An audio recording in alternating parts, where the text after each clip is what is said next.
unforced and try to see its response. Then we'll consider also forcing. Okay, so what we are going to study now is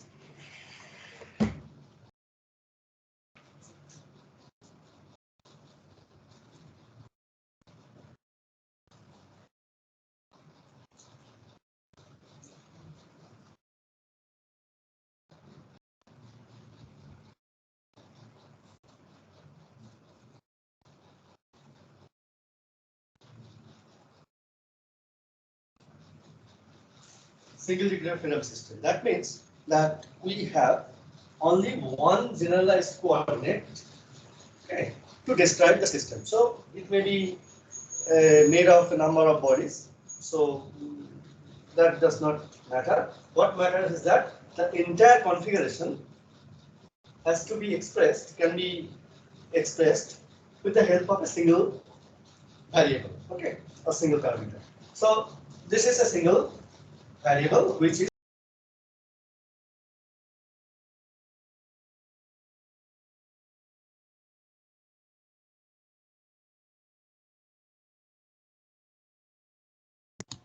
Sir, actually your mic muted. Sir, you muted yourself.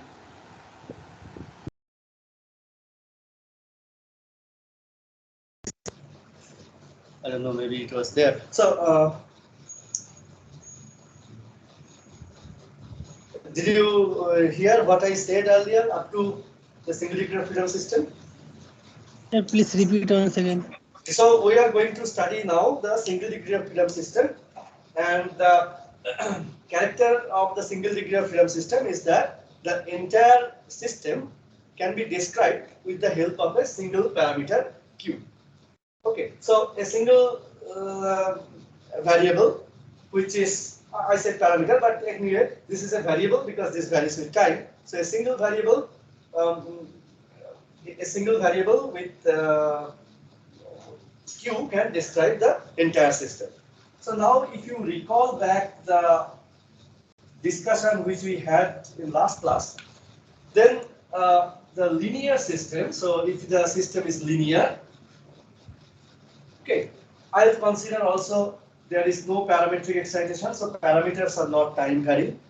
Then the Lagrangian. So how do you get the linear system, linear equation of motion? Either by considering the Lagrangian as a quadratic function, and this quadratic function is actually obtained after from the original Lagrangians by the approximation method. That means we first get the fixed points, that is the equilibrium position, and then find the equation of motion around the equilibrium position and in the linear form. So the Lagrangian in that case will be equal to half in q dot square. I am writing m just to denote that this is just like mass-like parameter. Okay, so it's not exactly mass. This may be the equivalent mass, I could say, just to avoid this repeating this E again. So equivalent mass, I am just considering only a m. So just you understand that m is not the physical mass, but it is the mass-like parameter. That means the equivalent mass, whatever coefficient associated with q dot square.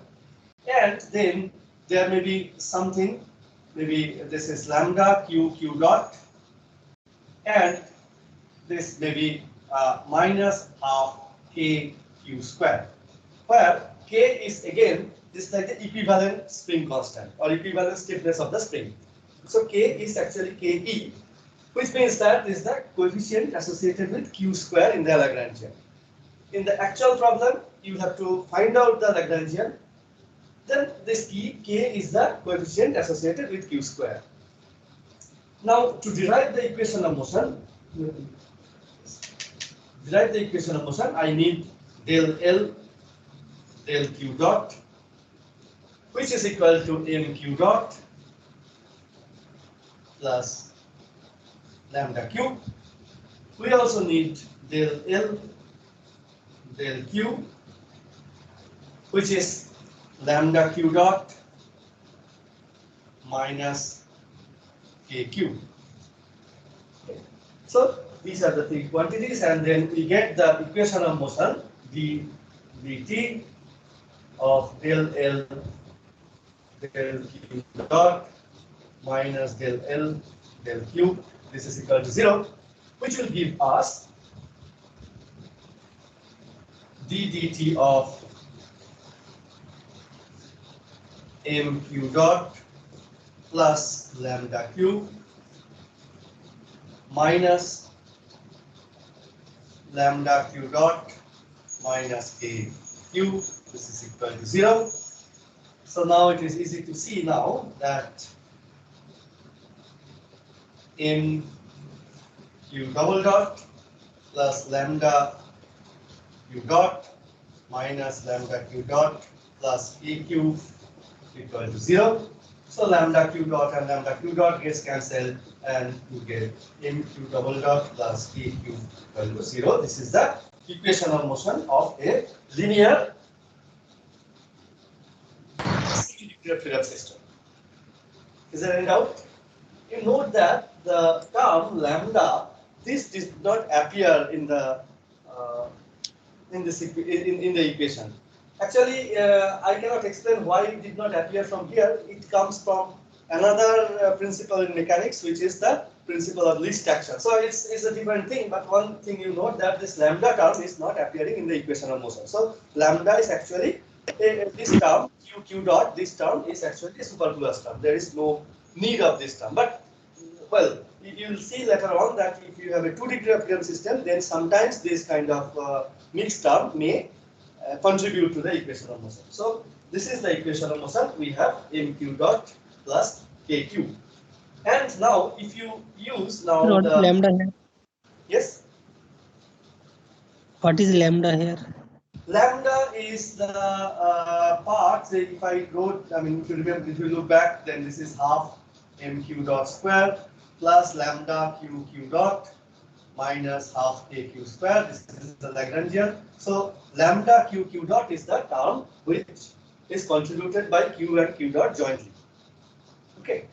So Lagrangian actually this is the general form of the Lagrangian quadratic expression. If you have a linear term, then actually in the Lagrangian this linear term will not appear, but it may also appear, but it will not contribute anything. So, so this is the equation, and this was for the q equal to 0. There was no term, no forcing term. Now, if you have a forcing, so if this is not equal to 0, what you have here is that for the linear problem, definitely q will be certain function. This is ft. The forcing term. So q will be equal to ft. Now, what is this value f? This may not be the physical force, as we have seen in the example I gave last time, that this may not be physical force, but this is a function of, definitely a function of the physical force and torque present in the body. So, in general, the equation of motion of a linear single degree of freedom system will be equal to mq double dot mq double dot plus kq equal to ft. So this will be the general form of the equation of motion of a linear single degree of freedom system. Right. Okay, now we'll have to solve this. So the solution, of course, will depend on, now this is the force. Now the analysis, that means I have to find the response. For finding out the response, I need to know the initial condition, because this is the equation of motion. So what I know, I want q as a function of time. What is that? Q as a function at different time. What is the function? What is that value of q? Okay. So this is what we require, but you understand that this q depends on just a second, please.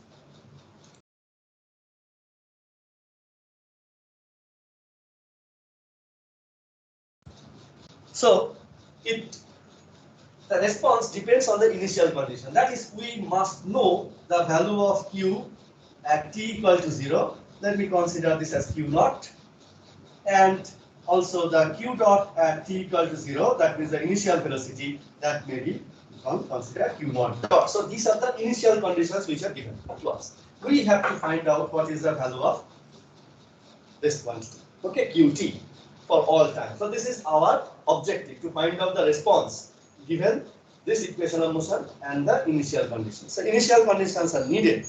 Okay. Otherwise, we cannot find out the response. The response depends upon from which initial values, initial coordinate or initial velocities you release the system.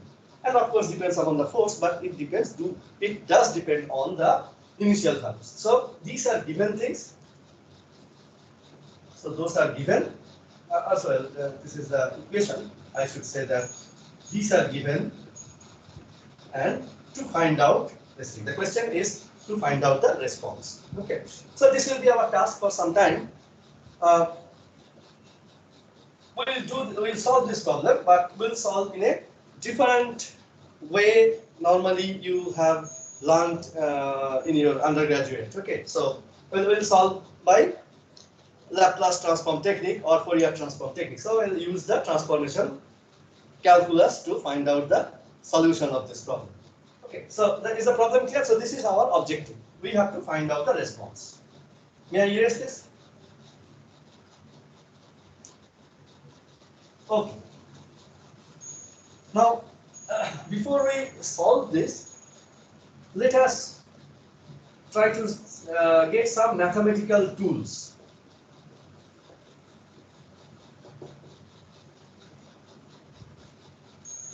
Certain mathematical tools will be now required.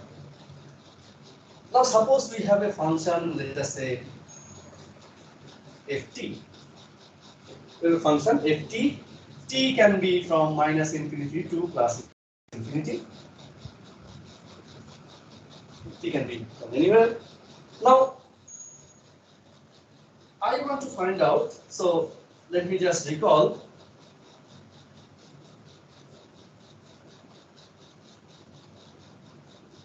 Fourier transform of the function. What is the Fourier transform of this function ft? Can you say, one of you?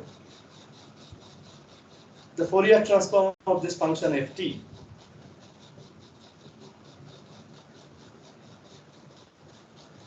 Integral 0 to infinity e power minus ist f of t. E power minus st f of t. 0 to infinity? F of t e power minus infinity to minus infinity. infinity. Minus infinity to plus infinity, then ft e to the power minus j omega t dt, and this is f omega. So mathematically, this is actually transforming this function to a different domain. So if I nominally call it time domain, then this we normally call it frequency domain. So the function from the time domain is transformed to another function in the frequency domain. But my question is, when is this possible? That is, can any function be transformed like this, or is there any qualification? That is there any restriction on the function? So the question is, can any function, any arbitrary function, be transformed from ft to f omega? Function should be periodic. Yes. Function should be periodic.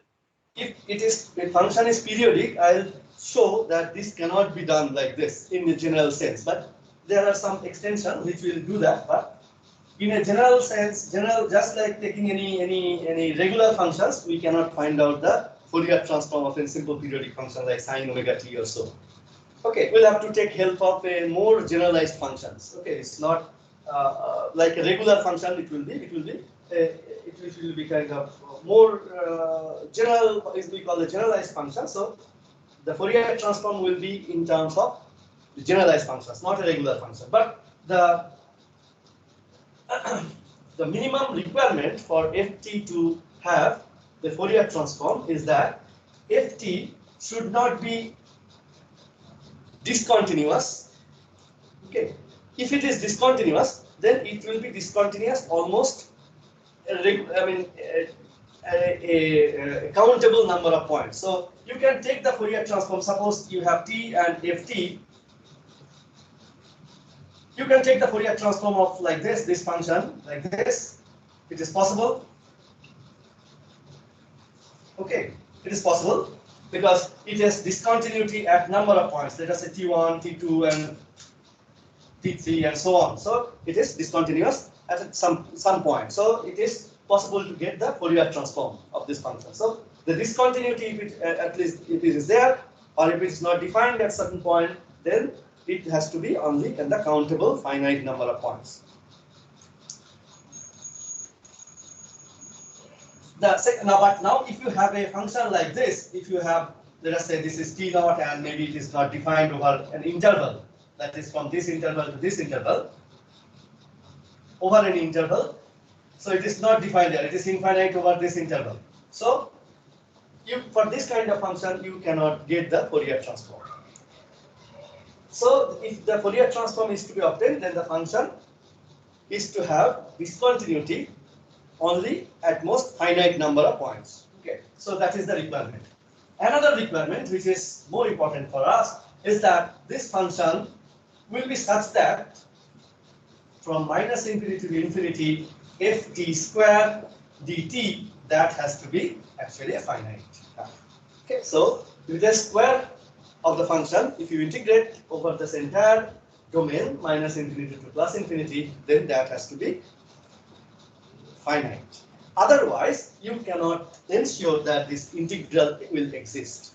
Okay, if this happens, only then we can ensure that this integral exists. Otherwise, we cannot we cannot say with guarantee that this particular integral will exist and will converge. So this is a requirement. Now let us see a very simple kind of function. For example, if we take sine omega t.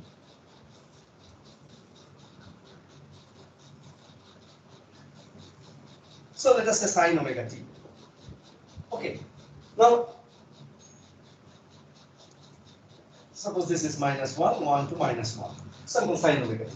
If you take sine square omega t, then the function becomes again similar to that, but now like this. It's always positive. So on.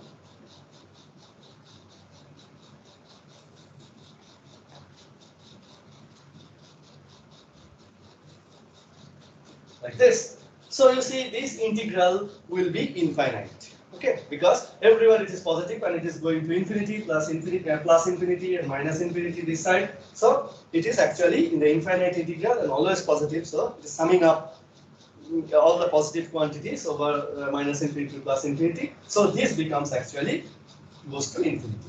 Okay, sine square t. So what I mean to say is that sine square t, sine square omega t minus infinity to plus infinity is actually goes to infinity. So it is not a finite quantity.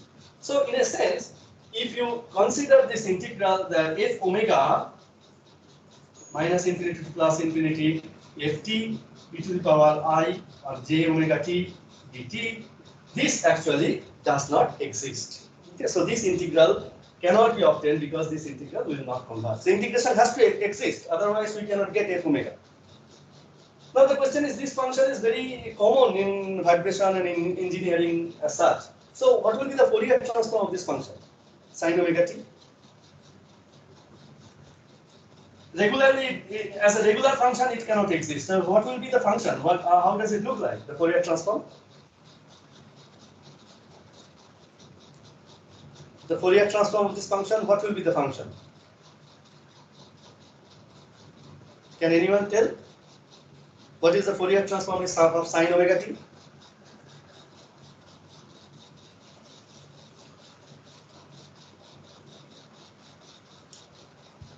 What is the Fourier transform of sine omega t? You have learned the Fourier transform of different functions, right? What is the Fourier transform of sine omega t? How does it look like? Those who have at least have certain, they have done course in vibration, definitely they must be knowing what is the Fourier transform, because if you take a signal and if you see it in the Fourier analyzer, okay, frequency spectrum. Like Yes. a1 sin omega 1t plus a2 sin omega 2t, something like that. So sine omega t ka Fourier transform, it will be sine omega t again. Fourier transform from the omega time domain, it will go to frequency domain, right? So why time will be there?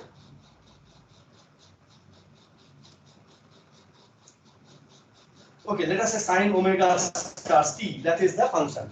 The Fourier transform of this will be like this. If you consider omega and f omega, this will be like two spikes. Okay, go to infinity. So this is at omega star and minus omega star. There will be two such things. So it's not a regular function. The Fourier transform is not a regular function. We have to take help of some function which is generalized function, and this function is actually Dirac delta function is one such function which is not a regular function, but it is a kind of generalized function. So the main objective of this, so we can take this generalized function, but the main objective of this discussion is that if this function, if this integral does not exist, then what should we do? Is there any? There is no Fourier transformation in the regular sense. So what kind of transformation we can have? So main thing is that what is happening in this integral, that minus infinity to infinity ft e to the power minus j omega t dt. Here this function is actually a periodic function. So if it does not go to 0, it cannot, it is a periodic function. So sine omega, so e to the power minus j omega t will be equal to cos omega t plus j sine omega t. So it is a periodic, it does not end. So it's a periodic function. It goes to infinity. I mean, for any time actually it's bounded, but it is periodic. So if it does not converge, so what does it mean actually? It goes to infinity means that at least this function, whatever may be, this has to go to 0. That may actually happen, but in the plus infinity or minus infinity, it has to go to 0. Otherwise, this integral will not converge. Okay, it will not be finite. So we have to ensure that this function actually goes to 0 when t approaches infinity or minus infinity. But if the function, so this cannot, I mean, e to the power j omega t being actually a periodic function, so if it does not go to 0, it cannot make, I mean, the e to the power j omega t cannot forcefully make it going to 0, okay, because it's a periodic function. But that can be avoided a little bit if you replace this function by, let us say, a term st, where s is actually alpha plus j omega t. So instead of taking j omega, so instead of taking an imaginary number j omega, I take a complex number, so therefore I add a real number. Now, what will be this alpha?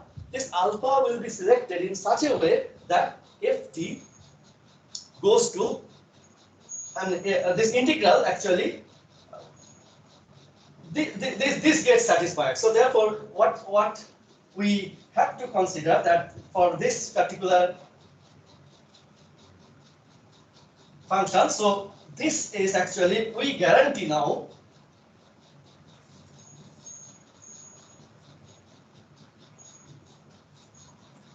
with this, we guarantee that this function will be finite. Okay, so in that case, we'll get some value of this integral. That, for example, ft, if you consider ft as e to the power, let us say, beta t, so definitely this function is b to the beta t. So like this, the function is like this, e to the power beta t. T tends to infinity, it goes to 0, but it actually blows up. So definitely f2 f square t dt minus infinity to integral, this goes to infinity, so it does not converge. But if you choose s such a way that alpha plus j omega this way, then this integral, then minus infinity to infinity, ft will be equal to e to the power beta minus alpha t e to the power minus j omega t dt. So in that case, this function, look at this function. This function, if alpha is greater than beta, then what will happen? If alpha is greater than beta, then this function is actually for for let us say from 0 to infinity, and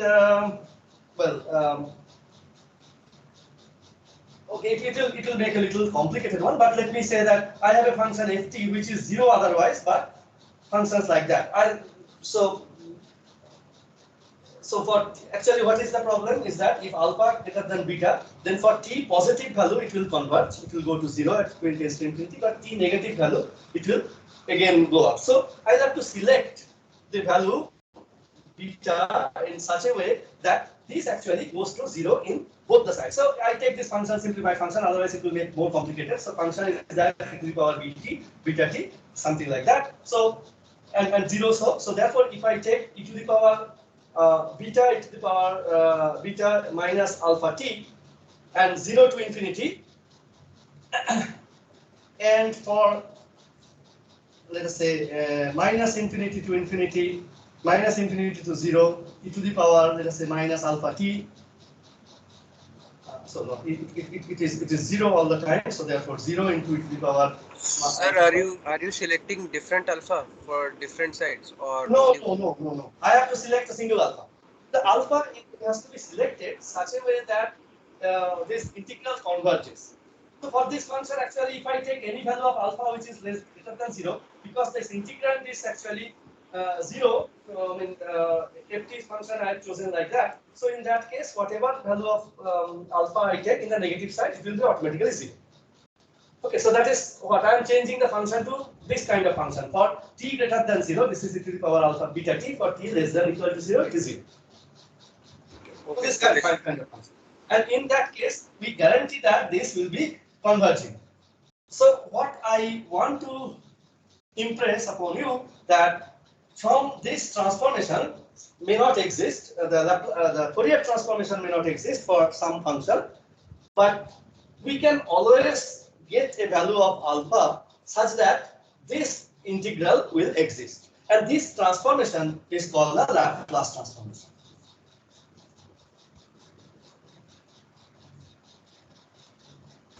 So this is not for any function, right? Like for e to the power minus.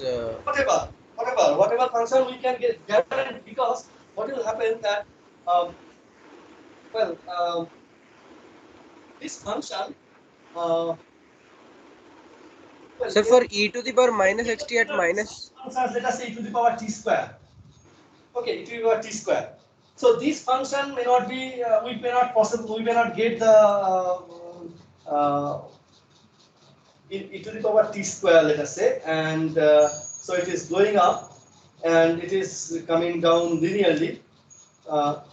So in some cases it may not be possible, but normally unless the functions are so odd that it goes up very fast, so that we cannot even bring it down to 0 with the help of this complex number.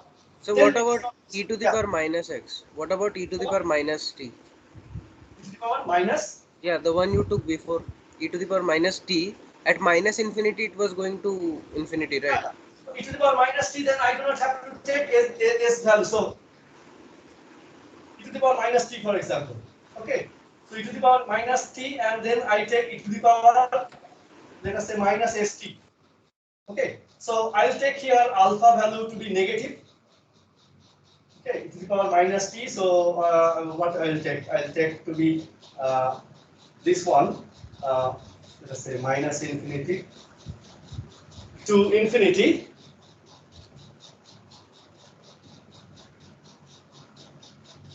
E to the power minus t, actually when t tends to t is positive. When t is positive, then of course this integral will exist. So even if I do not take that one minus j omega t when t is positive, this will be actually exist. This will exist, right? But the thing is that I'll have to take to minus infinity to infinity. So in that case, actually, e to the power. So so it may not be. So what then comes the next thing, that is it may not be possible to get a value s which will allow me to get the function to minus infinity to plus infinity. I mean to bring this function to 0 in both minus infinity to plus infinity. But if you consider this function to be 0 to infinity, then or minus infinity to infinity, minus infinity to 0, then we can always find out a complex number. Let us say alpha. So I can always find out a complex number s such that this actually converges to 0 with time. Okay. So this is actually the usual definition of Laplace transform. Laplace transform we do not take from minus infinity to plus infinity, but we take 0 to infinity. Okay, 0 to infinity Laplace transform we take, and this becomes ft e to the power minus st dt. So this is the Laplace transform of this function f s. Okay. So 0 to infinity and ft e to the power minus st. So why it happens that we may not choose. If we can choose a value of s which will actually guarantee convergence in both the sides, it's possible, it's fine. Otherwise, we'll have to find out a value s for which this integral will actually exist. If the integral does not exist, then there is no sense of calling it any transform, because this integral does not exist. We can find out the value of fs provided this integral exists. And one way to guarantee this integral existing, that this s value, the real part of s, has to be chosen properly. So you have learned in your mathematics class that this is the definition of the integral Laplace transform, but you never bother to know what is this value s. How s is any arbitrary function, a arbitrary complex number. S is a complex number, but is it really any arbitrary complex number, or does it have any have to satisfy certain property? Yes, it has to satisfy this property, that it has to be such that this integral will go to 0 as time goes to infinity. So this is the minimum condition required. Provided this satisfied, then we are free to choose any s. So s, for example, in the other problem, s anything are greater than, so s will be that alpha anything greater than beta in the previous problem. This should have qualified. So s is actually a properly chosen complex number. It's not any arbitrary complex number, but the complex number properly chosen, so that this integral exists. Now the Fourier transformation, of course, had not this particular problem of minus infinity, because this minus infinity, because the e to the power j omega t, this was actually it was periodic in both the directions, t or t greater than t going to infinity or negative infinity. But e to the power minus st actually a function which is like this. So like this. So therefore t, this is the power minus st. If the s is a real number, or if I say alpha t, so this actually blows up as t goes to minus infinity. So we have to be very careful in selecting the range of this integral. That means that from minus infinity to 0, it may not be possible to get any transformation. So it is possible, but in our case, because everything we are starting with t equal to 0, the function actually ft. In our case, what is happening at time t equal to 0, we are starting our experiment. So before t equal to 0, everything was 0. So there was no problem in our. There should not be any problem in the Laplace transformation in our case, because ft is actually 0 at when t is negative. So there was everything was at rest. At t equal to 0, I applied the initial condition, and then I'm interested in finding out the response at t greater than 0. So t less than 0, everything was 0. So therefore, in our case, the Laplace transform, even if you extend it to minus infinity, it will not do any harm to us. Okay. But truly speaking, Laplace transform, we normally call it unilateral Laplace transform. The Laplace transform of this function, confuse it, Laplace transform of function. Let me call it fs, and this will be equal to 0 to infinity e to the power ft e to the power minus st dt, where s is actually complex number, where alpha is properly chosen such that this integral exists. So this is the one way to transform the function from f to another domain, the s domain, complex number domain, from real domain to a complex domain. So function is transformed from real number to complex number. Fine. Now how to get it back? So how to get from real to complex? How to get this value from complex to real? That is, how from fs I get back ft. How to get that? So if you consider Fourier transform,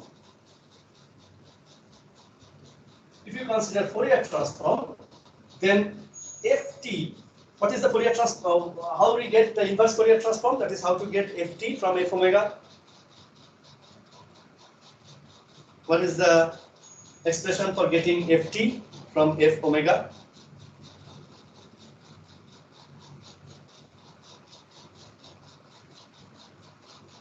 Yes? So I don't know. You do not know. Okay, this is 1 by 2 pi. There is this 1 by 2 pi will appear to the power j omega t and d omega. So there again, ft, this will be 1 by 2 pi. This term will appear because of certain property that I should not tell you. There is a Parseval's identity.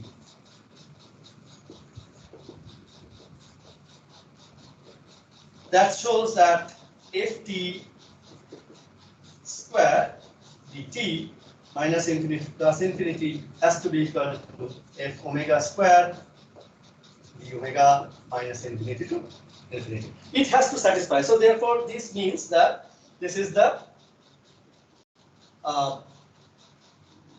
so it will satisfy. It's not that this is required for that, but this is the definition. This definition will guarantee actually that if you carry out this integral, this will be giving you ft, because it involves the integration of something like e to the power j omega t.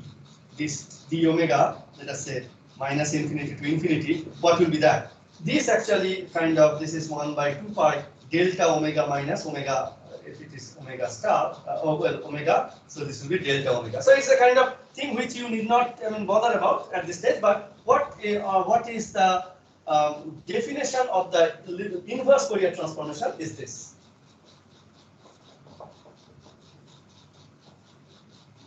Inverse Fourier transformation is this.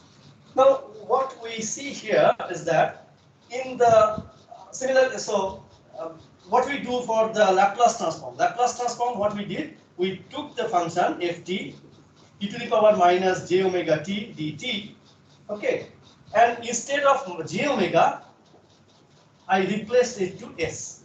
So j omega was replaced to s. I do the same trick here. So what I'll do is that j omega I'll call s. So s is a transformation of j omega. So d omega will be equal to ds by j. And in that case, the transformation, the inverse transformation, inverse Laplace transformation will be equal to 2 pi I. And this one, so here this will be fs, fs e to the power st and ds. 2 pi I will appear. Here this integral, now what is going to have this integral? This integral I was taking is equal to alpha plus j omega. So d omega will be equal to this one. So s omega actually, so this becomes actually then alpha plus j omega. That means here it will be alpha minus j infinity to alpha plus j infinity. So this integral, actually what we are doing is that this integral, we are, s is a real, so s is a real plane, so real part of s and imaginary part of s. So what I am doing, I am integrating. So this is the alpha, for example. So I am integrating from here to here. So I am integrating along this line. So earlier I was integrating along the imaginary axis, minus infinity to plus infinity. Now I am integrating from alpha. So along this line, this alpha is properly chosen so that so that this integral exists. So the Laplace transform existed. This particular choosing of alpha, this guarantees that it remains within the domain of convergence. This is a technical term, mathematical term called domain of convergence. That is, alpha should be such that this line will be in the domain of convergence. Forget about all these details. Now, what we know from here is that Laplace transform and the inverse Laplace transform. So, Laplace transform will be S minus infinity, or I should not say minus infinity. So, this will be, if you consider, what I'll say that this is minus infinity to infinity, assuming that ft equal to 0 for t less than 0. So, ft e to the power minus st dt, this is the Laplace transform. And the inverse Laplace transform, this will be equal to 1 by 2 pi I alpha minus j infinity to alpha plus j infinity, and this will be fs e to the power st ds. So this is the inverse Laplace transform and the inverse Laplace transform. Just if you put s equal to j omega, only the imaginary term, that is along, take the integral along the imaginary axis, then you will get the ordinary Fourier transformation. Okay, so Laplace transformation is kind of more general, and Fourier transformation is restricted. The idea of Laplace transformation is to ensure that this transformation exists for at least more number of functions than is possible through Fourier transformation. Okay, then rest of the properties, certain properties are there for Laplace transformation. So if you have taken down this, so let me continue. There are certain properties of Fourier Laplace transformation, that is the Laplace transformation, suppose if S is the Laplace transformation of ft, okay, then what will be the Laplace transformation of f dot t? What will be that? What will be? Sir, F S into S S minus into F0. What will be the first term? S into f of s minus f0. Right, minus f at 0, right? Small f at 0, the value of the function at time t equal to 0, isn't it? The initial condition, initial value. What will be the Laplace transform of f double dot t? F double dot t. Sir, S square Fs minus S F0 minus S f of 0 minus 0. minus F of 0. The value of f dot at t equal to 0, right? So this is what are the properties which are actually known to us. Okay, and I assume that you have already you know these things at details. So there is nothing much to explain. Now we will take help of this this rules to solve our problem. Remember that our original problem, or at this stage, I'll change my notation. Earlier I was using q. Now let me use now x instead of q, just to make it consistent with what notations are used normally in the textbook. So it is nothing but x is nothing but, now if you do not confuse, m is the mass, okay, equivalent mass, k is the equivalent stiffness, x is the generalized coordinate. Just changing the value q to x. Nothing that, only in the notation I am changing from q to x. So x is not the real displacement, but just to make it consistent. So this is what is our equation, and we'll have to solve this. So what will we do? That is, we'll take the Laplace transformation of x. Okay. So that means I take the Laplace transformation of both sides. So what I get from here is that what is the Laplace transformation? X dot double dot, this is equal to a square xs minus s at x equal to 0 minus x dot 0, that is the initial condition. Okay, this plus k xs, this is equal to f. Fine. So that is what we are getting from here. Now you see one thing, xs will be what? Xs will be s x0 plus x dot 0 divided by m s square plus k plus fs divided by m s square plus k. Okay, so that is the response we have. All right, so this is what the response is. Now, this term, okay, let me now. This is clear. This part is clear, right? There should not be any difficulty. It's a very simple thing. Just from this expression, I get back that. Correct? Sir, there should be into m on the denominator of first term. See, on the numerator of first. Yes. Again. Tell me again. On the numerator of first term, there should be m. No, sir. Oh yes. There will be m part. M will be there. Yes, you're right. You're right. Okay. So, so that is what we are having. Fine. Now, we will consider now first that when there is no force present. So I will consider the case 1 when ft equal to 0. So this is actually, I'll call this is the free vibration.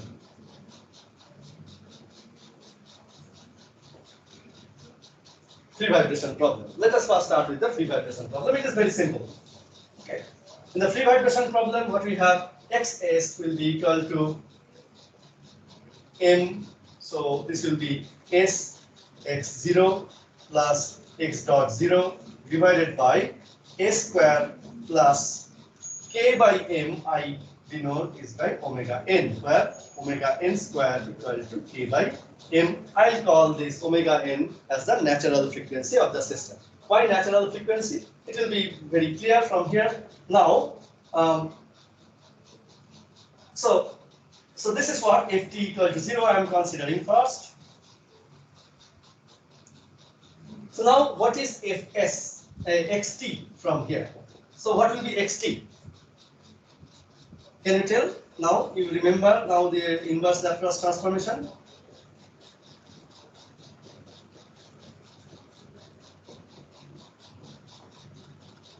So, sorry, inverse Laplace transformation of this part. What is the inverse Laplace transformation? X Cos of 0 omega. cos omega. Yes. X naught. What is the inverse Laplace transformation of s divided by s square plus omega n square? Cosine omega n. Omega n t. What is the inverse Laplace of this term? Sine 1 by omega n square x dot 0 sine omega t. Omega n sine omega n t, right? So this is the response, and now we can write the response as, let's say, a cosine omega in different form minus pi, where a is the x dot square plus x naught dot square divided by omega n square half, and phi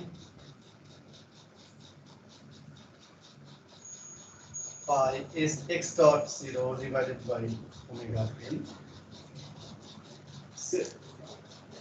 So I can write down this xt as in this form. So A is known as the amplitude. So if you draw the curve of xt here, then you'll get xt in this particular form. Now this is definitely a repetition. So what we have is that at t equal to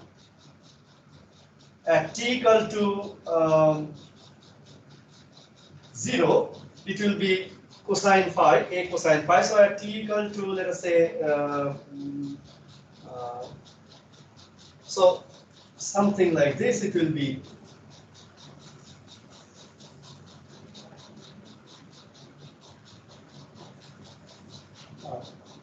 so this is the function, and here, so what will be this value where this is xt and this is t, this value is amplitude, and this denotes the phase, that means at time t equal to 0, so this value is equal to a cosine phi. So this value is a cosine phi. So you can find out this particular value where this will start from origin. So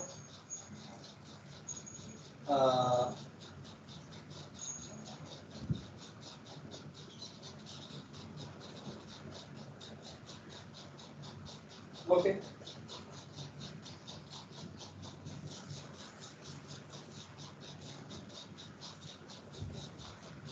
So I'll check that one and let me change.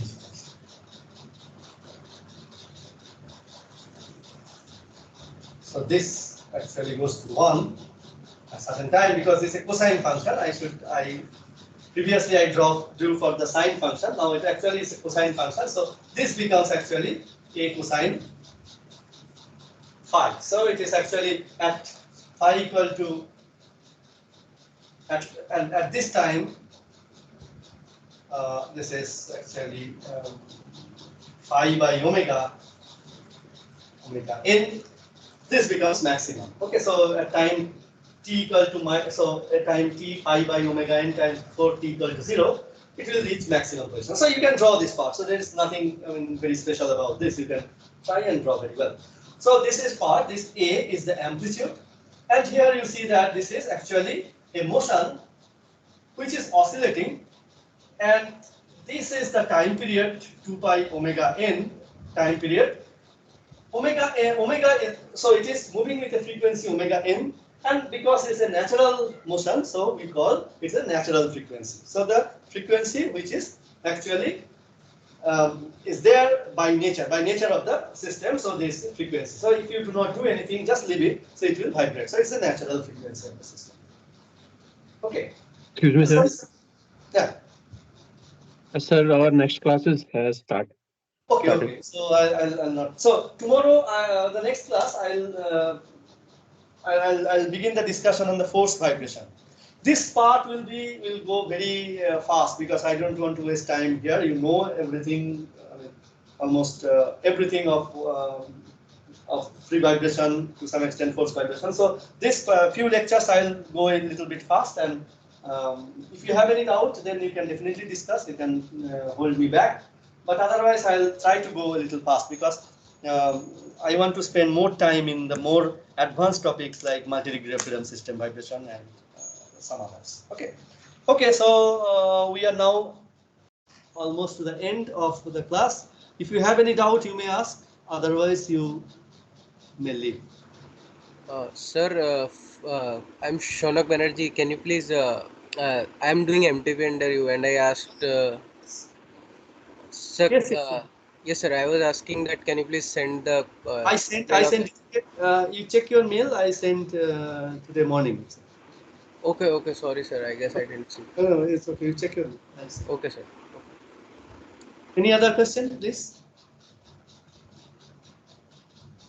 Okay, then let us leave. Thank you very much. Thank you, sir. Thank you.